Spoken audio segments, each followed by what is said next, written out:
তোমরা এখন এতদূর পড়েছিলাম যে প্লাটিনাম তরিদ্বার ব্যবহার করে আমরা জলের তড়িৎ বিশ্লেষণ পড়েছিলাম, এবং এবং ক্যাথোডিক বিক্রিয়া হিসেবে বিজারণ বিক্রিয়া হয়, অ্যানোডে হয় জারণ বিক্রিয়া, এবং বিজারণ বিক্রিয়া থেকে উৎপন্ন ছিল হাইড্রোজেন গ্যাস, আর জারণ বিক্রিয়া থেকে উৎপন্ন ছিল অক্সিজেন গ্যাস। এবং এই হাইড্রোজেন গ্যাস ও অক্সিজেন গ্যাসের আয়তন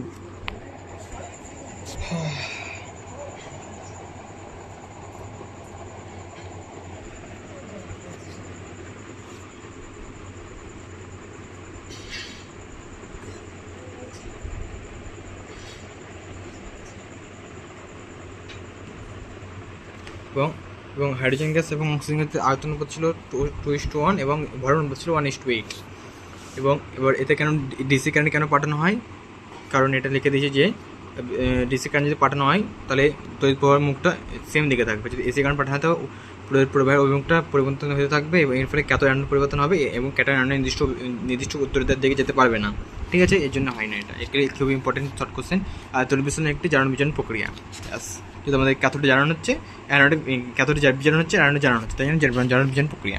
এবার আমরা পড়বো যে কপারের তড়িৎদ্বার ব্যবহার করবো এবং কপার সালফেটের জলীয় দ্রবণ জলীয় দ্রবণ বলতে কী হয়েছে, আমাদের জল থাকবে, জলীয় দ্রবণ কপার তড়িৎ ব্যবহার করবো এবং কপার সালফেটের জলীয় দ্রবণের তড়িৎ বিশ্লেষণ করবো, এবং এই একটা থেকেই দুটো জিনিস হয়ে যাবে। একটা হচ্ছে আমাদের কপারের যে আমাদের ধাতু বিশুদ্ধকরণ যেটা আছে, কপারের তড়িৎ ব্যবহার করে ধাতু বিশুদ্ধীকরণ, কপার ধাতু বিশুদ্ধীকরণ, এই দুটো একটা থেকে দুটো হয়ে যাবে। কীভাবে দেখো, আমি ছবি আঁকি যে কপারের তড়িৎ ব্যবহার করে কপার সালফেটের জলীয় দ্রবণ করবো। আমি নিলাম একটা পার্ট, এবার আমি এখানে কী রাখবো, কপারের দণ্ড রাখবো, এখানে একটা কপার দণ্ড, এখানে একটা কপার দণ্ড কপারের। এবার এর মধ্যে এবার এটা প্লাস, এটা মাইনাস, এটা যে মাইনাস থাকবে, এটাতে প্লাস থাকবে, এটাও কপার আর এটাও কপার, তাই তো কপার তড়িৎদ্বার দুটোই। আর এর মধ্যে কী থাকবে, কপার সালফেটের জলীয় দ্রবণ, মানে কপার সালফেটও থাকবে এবং জলও থাকবে, H2O থাকবে। ঠিক আছে, তাহলে আমরা ক্যাথোডে কী নিলাম, ক্যাথোডে কী নিলাম আমরা, কপারের দণ্ড, আর অ্যানোডে কী নিলাম, অ্যানোডের সেন্সে আমাদের কপারের দণ্ড নিলাম।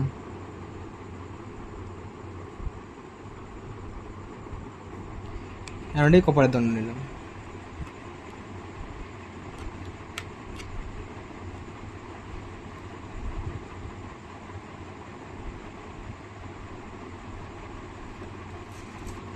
এটা তো বুঝতে পেরেছ, এখানে তো কোনো জটিলতা কোনো জিনিস ব্যাপার নাই।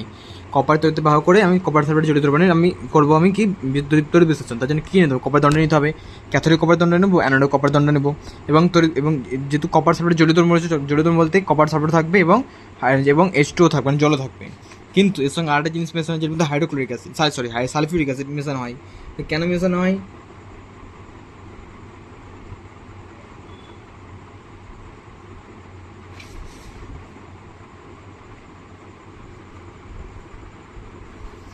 হ্যাঁ, এবং ইসের এটা হচ্ছে আমাদের H2SO যুক্ত, H2SO4 যুক্ত।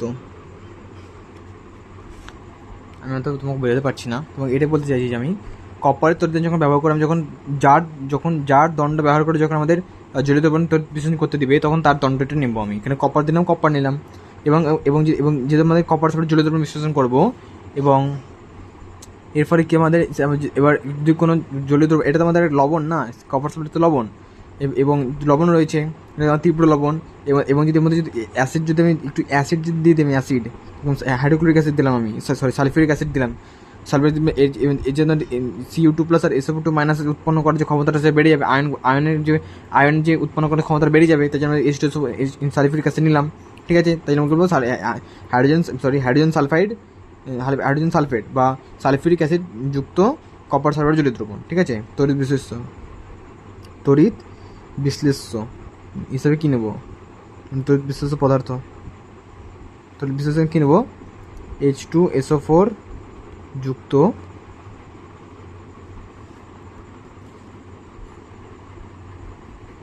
কপার সালফেটের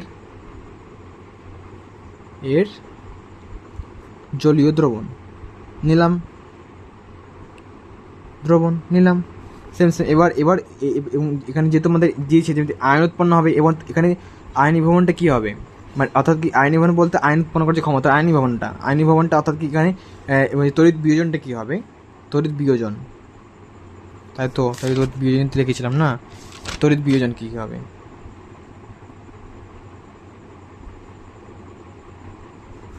মানে যেহেতু আমাদের সিইউ SO4 ছিল, আয়নে ভেঙে যাবে, কোন কোন আয়ন উৎপন্ন করবে, Cu2+ আর প্লাস SO4 2- উৎপন্ন করবে। কেন উৎপন্ন করবে, কারণ কপার কত নম্বর দেখো, hydrogen helium lithium beryllium boron carbon nitrogen oxygen fluorine neon sodium magnesium aluminium silicon sulphur phosphorus chlorine. আচ্ছা, কপার অনেক দূরে আছে চতুর্থ শ্রেণীর, তো কপার শেষ কপারে দুটো ইলেকট্রন থাকে, তো দুটো ইলেকট্রন ত্যাগ করে দেবে, আর যে আমাদের SO4 আছে যেটা, এই দুটো ইলেকট্রন গ্রহণ করে নেবে, গেল এটা Cu2+ আর SO4 উৎপন্ন করলো। আর H2SO4 কী করবে, এটাও করবে H+ আর SO4 2- উৎপন্ন করবে। আর এখানে যেহেতু দুটো হাইড্রোজেন আছে, 2 বসালাম এখানে আমরা দুটো হাইড্রোজেনের জন্য। আর এটা কি জল আছে, জল H2 আছে, এটা কী করতে হবে, H+ আর OH- উৎপন্ন করবে, OH- আয়ন উৎপন্ন করবে। এই তিনটাকে তো লিখতে হবে। এটুকু বুঝতে পেরেছ? এবার এটুকু বুঝতে পেরেছো? আবার বলছি, এবার এটা এটুকু তো বুঝতে পেরেছো। এবার এইটুকুটা এবং এবং এবং আরেকটা যেটা আছে না আমাদের, যেটা কপারের যে আমাদের ধাতু কপার বিশুদ্ধিকরণ যেটা আছে আমাদের, মানে কপার তরিদারের যে বিশুদ্ধিকরণ যেটা আছে, ওটা সেম, তো এখান থেকে ওটাই করবো আমি।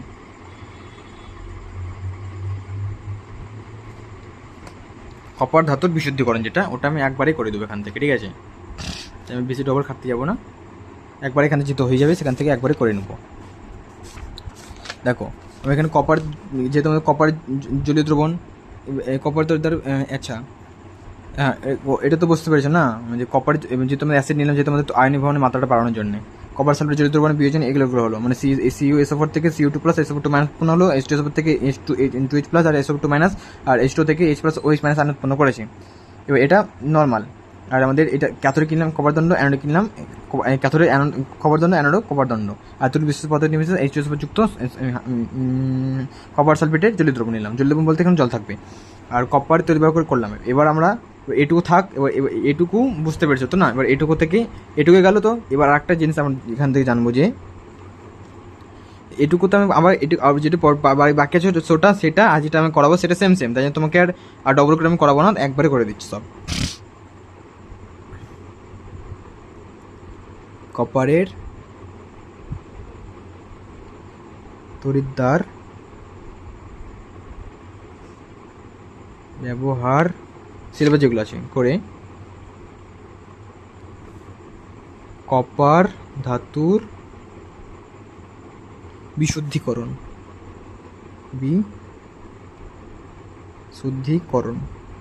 এখানে 2-3টে জিনিস মতো আলাদা হবে, ঠিক আছে?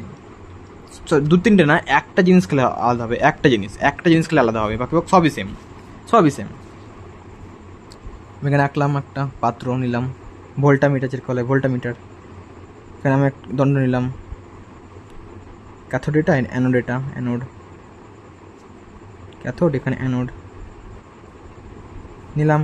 এবার এখানে সব সেম, এখানে minus minus minus minus minus plus plus plus plus গেল, সব সেম।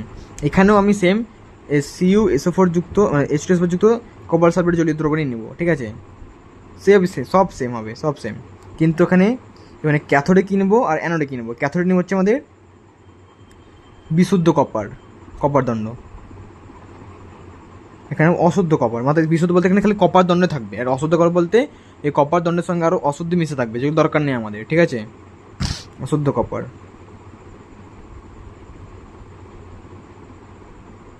ঠিক আছে? লিখবো ক্যাথোডে আমাদের কী দেবো, বিশুদ্ধ কপার,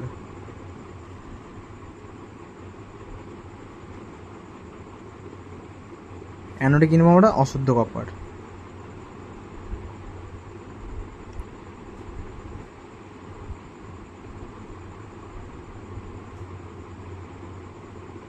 কিনলাম অশুদ্ধ কপার। এবার সবই সেম হবে। তড়িৎ বিশ্লেষক কী নেবো আমরা, তড়িৎ সেম সেমই নেবো, সব কিছু সেম নেবো আমরা, খালি এখানে অশুদ্ধ কপার, এখানে বিশুদ্ধ কপার।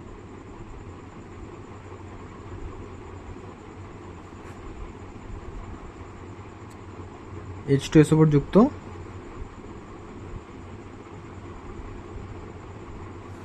কপার সালফেটের জলীয় দ্রবণ।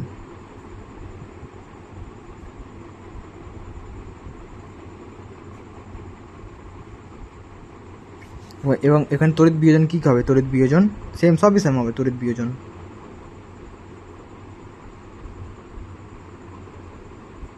কী হবে? এখানে সিইউ নেই, কপার সালফেট থেকে কী হবে? Cu2+ আর প্লাস SO4 উৎপন্ন হবে। H2SO4 থেকে উৎপন্ন হবে 2H+ আর SO4 উৎপন্ন হবে। আর জল থেকে উৎপন্ন হবে H+ আর OH-।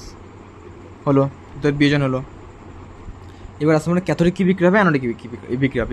যেখানে এটা যেখানে সেম হবে, এটাও পুরো সিমিলারলি হবে, সেম সেম হবে। তাই জন্য আমি এটা আর করালাম না, আমি এখান থেকে এটা করে দেবো, এটা সেম সেমই হবে, তুমি লিখে নিও। এটা ক্যাথোডিক বিক্রিয়া কী হবে? ক্যাথোডে বিক্রিয়া, ক্যাথোডিক কোন বিক্রিয়া জানো? ক্যাথোডিক কোন বিক্রিয়া হয়? ক্যাথোডিক বিজারণ বিক্রিয়া, যেহেতু মতো ইলেকট্রন গ্রহণ করবে। ক্যাথোডিক বিক্রিয়া কবে? যে এবার যদি কপার, সেই কপারটা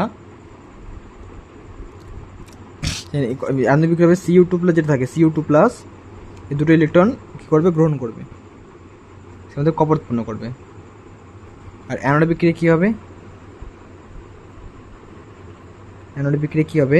যে কপার থাকবে, যেখানে কপার দণ্ড ছিল না, কপার দণ্ড, কপার দিয়ে তৈরি কপার দণ্ড ছিল, কপার দণ্ড, এই কপার দণ্ডটা দুটো ইলেকট্রন, যে কপার ছিল দুটো ইলেকট্রন বর্জন করে দেবে, দিয়ে Cu2+ উৎপন্ন করবে, দিয়ে দ্রবণে চলে আসবে। এটা হচ্ছে অ্যানোডিক বিক্রিয়া হবে। এবার কথাটা হচ্ছে এটা কেন হয় এরকম? এই যে এটা হচ্ছে যে কপার Cu2+ আয়ন, কেন আসে এটা আমাদের?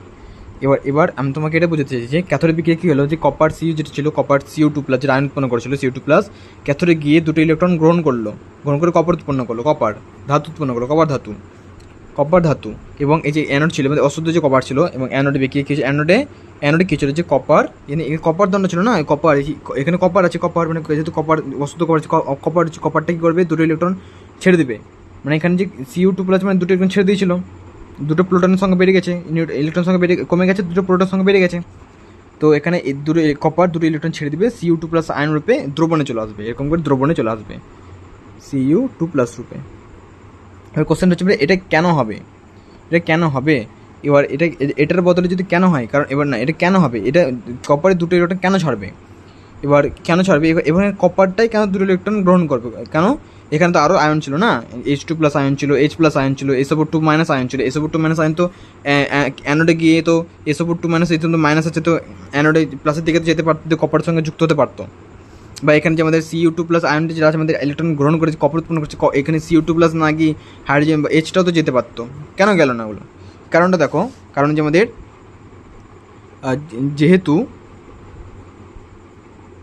যেহেতু কপার তড়িৎ সক্রিয়তা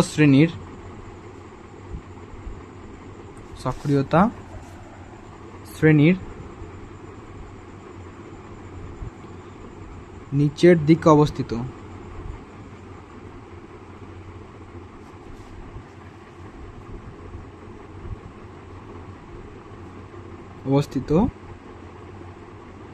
তাই কপার এর ইলেকট্রন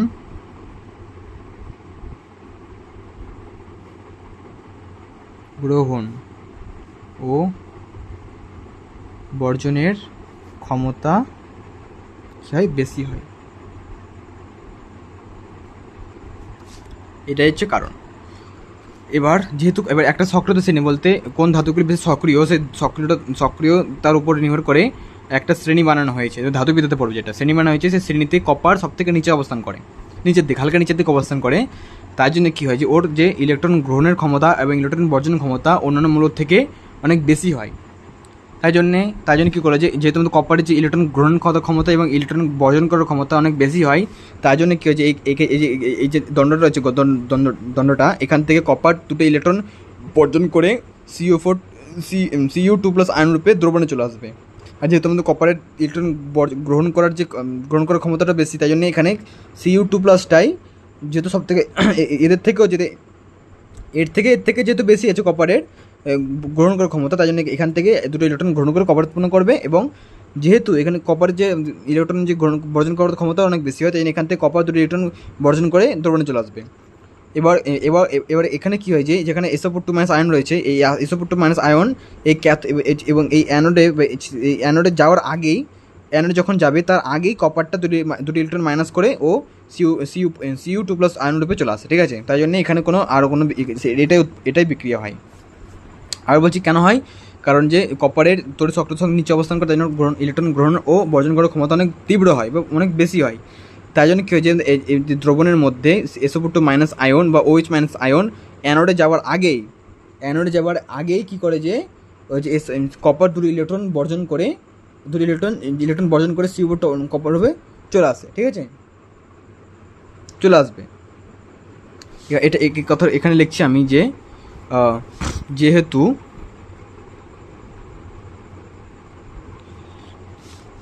এবার দেখো আবার বলছি যে দেখো, যেহেতু আমাদের কপারের কী বেশি মানে ইলেকট্রন গ্রহণ বর্জন ক্ষমতা অনেক বেশি, তাই জন্য কি যে আমাদের SO4 যে আয়নটা ছিল বা OH- আয়নটা ছিল, আয়নটা অ্যানোডে যাওয়ার আগেই কপার দুটো ইলেকট্রন বর্জন করে দেবে এবং বর্জন করার পরে SO4 Cu2+ আয়ন রূপে এখানে চলে আসবে, অনবরত আসতে থাকবে। এবং আসার ফলে কী হবে, যদি কপার এখান থেকে চলে আসে, কপার দুটি এখান থেকে কপার চলে আসতো, যদি এখানে অনবরত যদি কপার আসতে থাকে, তাহলে এটা যেহেতু আমাদের কী হবে, ক্ষয় হবে, তাই তো, ক্ষয় তো হবে না, এখান থেকে কপার এখানে চলে আসলো, এবার এখানে এই কপারটা এখানে যুক্ত হলো, তাহলে এটা নিশ্চয়ই ক্ষয় হবে, এটা নিশ্চয়ই, এবং এখান থেকে কপারটা এখানে আসছে এবং এখান থেকে কপারটা আবার এখানে যাচ্ছে, তাহলে এটা পাতলা হবে, এটা মোটা হবে, যেহেতু আমাদের এখান থেকে কপারটা ভেঙে এই দণ্ডটা জমা হবে, তাই জন্য এই দণ্ডটাতে কী হবে, কপারগুলো লাগবে, এই দণ্ডটা একটু বেশি মোটা হবে, এটা দণ্ডটা কি আমাদের পাতলা হবে।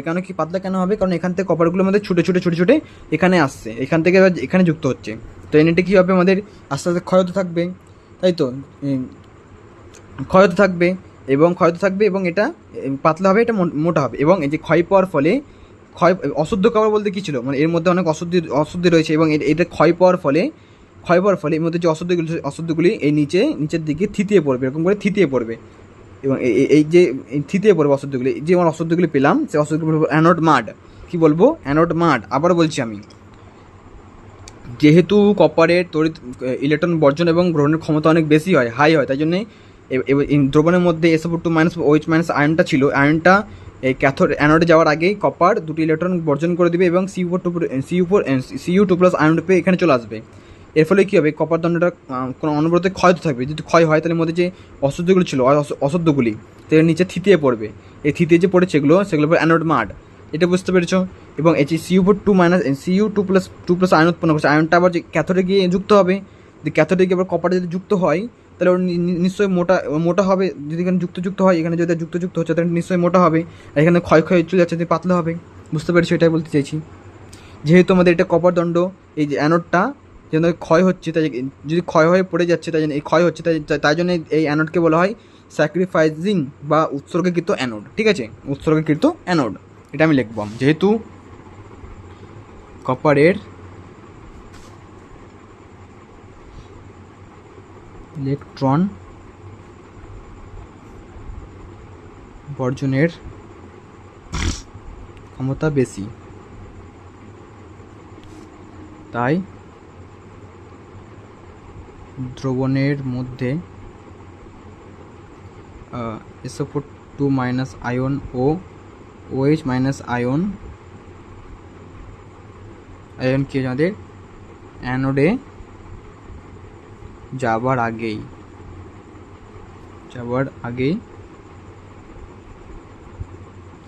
কপার দুটি ইলেকট্রন বর্জন করে Cu2+ রূপে দ্রবণে চলে আসবে, দ্রবণে চলে আসবে। এর ফলে কি হবে? ফলে অ্যানোড ক্রমশ ক্ষয় হতে থাকবে। ক্ষয় হবে না, যেহেতু অ্যানোড বেরিয়ে যেতে পাত্র থাকবে, ক্ষয় হতে থাকবে, ক্ষয় হতে থাকবে। ধরুন ফলে আগে ধরুন অ্যানোডের মধ্যে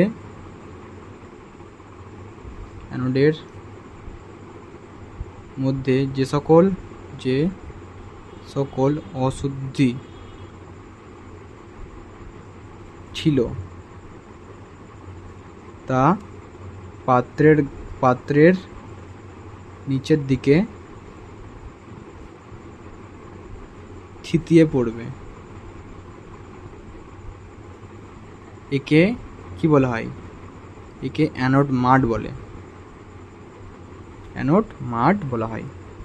ঠিক আছে, এবং এই অ্যানোড মাডে কোন কোন মূল্যবান ধাতু পাওয়া যায়? অ্যানোড মাডে কপ, AU, AG সোনা, তারপরে প্লাটিনাম, পিটি মূল্যবান ধাতু। শর্ট কোশ্চেনের মূল্য এটা মনে রাখবো, এই তিনটা, এটা শর্ট কোশ্চেনের জন্য ভালো, অনেক ইম্পর্টেন্ট। মূল্যবান ধাতু পাওয়া যায়।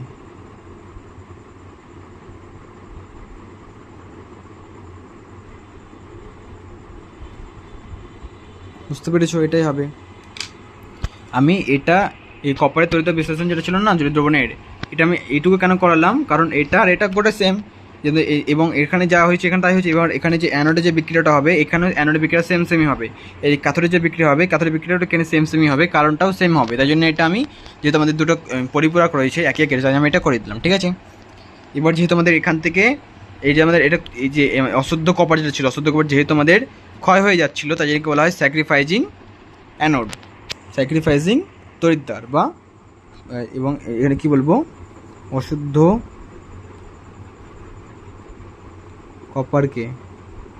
কপার রেকারের তড়িৎদ্বারকে, আচ্ছা তড়িৎদ্বারকে কি বলা হয়? তড়িৎদ্বারকে কি বলবো আমরা? Sacrificing anode.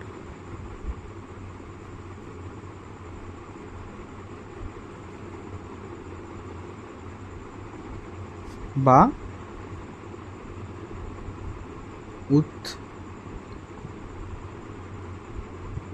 উৎসর্গীকৃত অ্যানোড।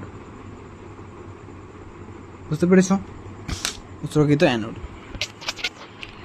এই দুটো হয়ে গেল। তাহলে এখানে এই বিক্রিয়াটা এখানে তুমি যদি আরও যখন করে লিখবা, তখন এখানে যে ক্যাথোডিক বিক্রিয়া যেটা হয়েছে তুমি এখানে লিখে নেবা, আর এখান থেকে কপার তড়িৎ যেটা শেষ। আর এখানে একটা জিনিস জানবো যে ব্লিস্টার কপার।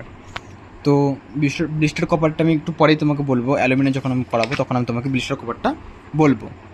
তো এত দূর তো আমাদের হয়ে গেছে। তো এবার আসে আমাদের অ্যালুমিনিয়ামের ক্ষেত্রে।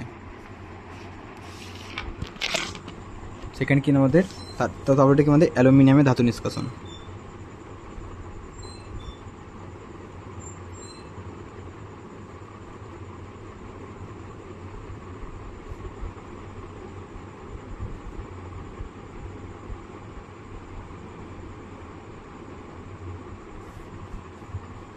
ধাতু নিষ্কাশন, তো এটা জানার আগে জানতে হবে যে ধাতু নিষ্কাশন জিনিসটা কি। ধাতু নিষ্কাশন জিনিসটা কি এটা আগে জানতে হবে।